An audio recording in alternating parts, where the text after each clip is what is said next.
If you've ever been invited to join a jam, or you're at a party and people start playing and they invite you to sit in, and you've been uncomfortable or a little anxious about it, well, so have I. And I want to share with you what my mentor, Phil Wiggins, one of the world's greatest harmonica players, told me 30 years ago. It stuck with me and it let me overcome playing securities by at least understanding the protocol of how a blues jam works.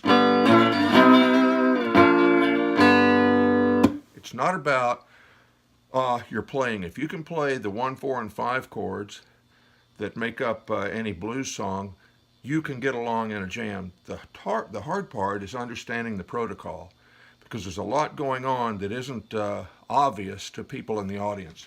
The first thing is communication. There's a great deal of communication going on, otherwise there would be a cacophony.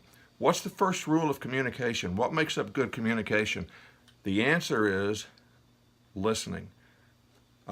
In order to communicate and have a conversation, you have to listen to the other person. So the first thing a musician has to do is listen to the group, listen to what's going on inside the group. And that's both with your ears and with your eyes. For example, you can watch the other musicians for clues as to what's going on. If you're not familiar with the song, when the rhythm guitar player moves his hand, he's changing chords. If it's a blues song, you know the 1, 4, 5 pattern. You know what chord he's going to next. Secondly, in good communications, you don't talk over the other person. Now with music, you can all talk at the same time, but not over one another. And in fact, there are times when you let one person do the talking and the rest of you back off, play behind them, lower the volume a little, and do things that are compatible with what they're playing. If it's a blues song, it's really easy because you know the 1, 4, 5 chord pattern. You can then go to either just a bass line,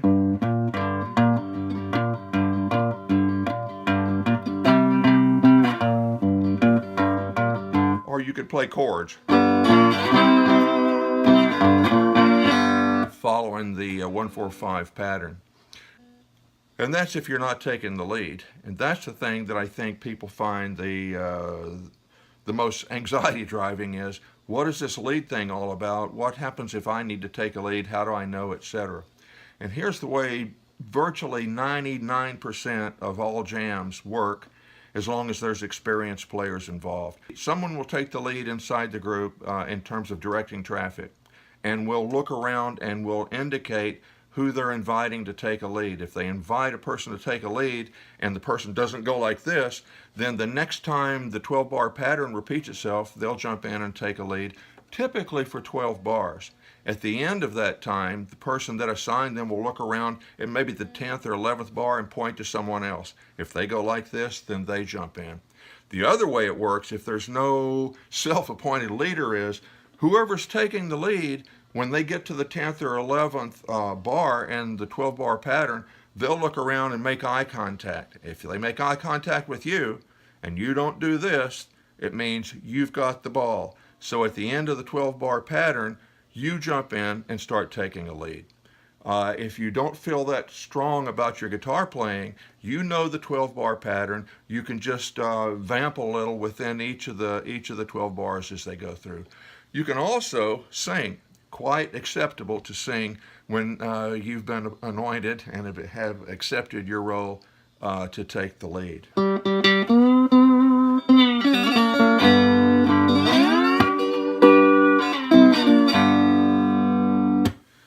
A couple other points. Volume. When someone else is taking the lead, you back off the volume. For God's sakes, don't try to play the tune that they're playing. Play something compatible. And if there's a singer, please do not try to play the tune of the verse that they're also trying to sing. I guess my last point on this is, a very wise blues guitar player once told me, if you're playing along and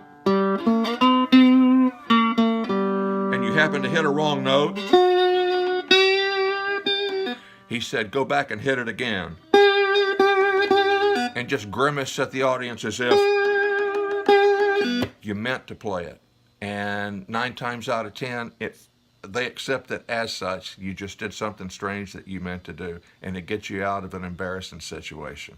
Hope this has been helpful to you. These are the things that work for me. I'm still a little anxious about my playing, but at least I have a pretty good grasp of what's going on inside the blues jam itself in terms of communication, protocol, how to act and how not to act. And the how not to act is primarily don't ignore the other players, don't have lack of communication, don't play too loudly over the other players, back off when someone else is taking the lead. When you're offered the lead, take it gracefully, and at the end of it, make eye contact, pass it off to someone else. Oh, and one last thing. Don't forget your bass player or your drummer, because they are the backbone of the band, and too often people forget to pass them the lead. Hope this has been helpful to you.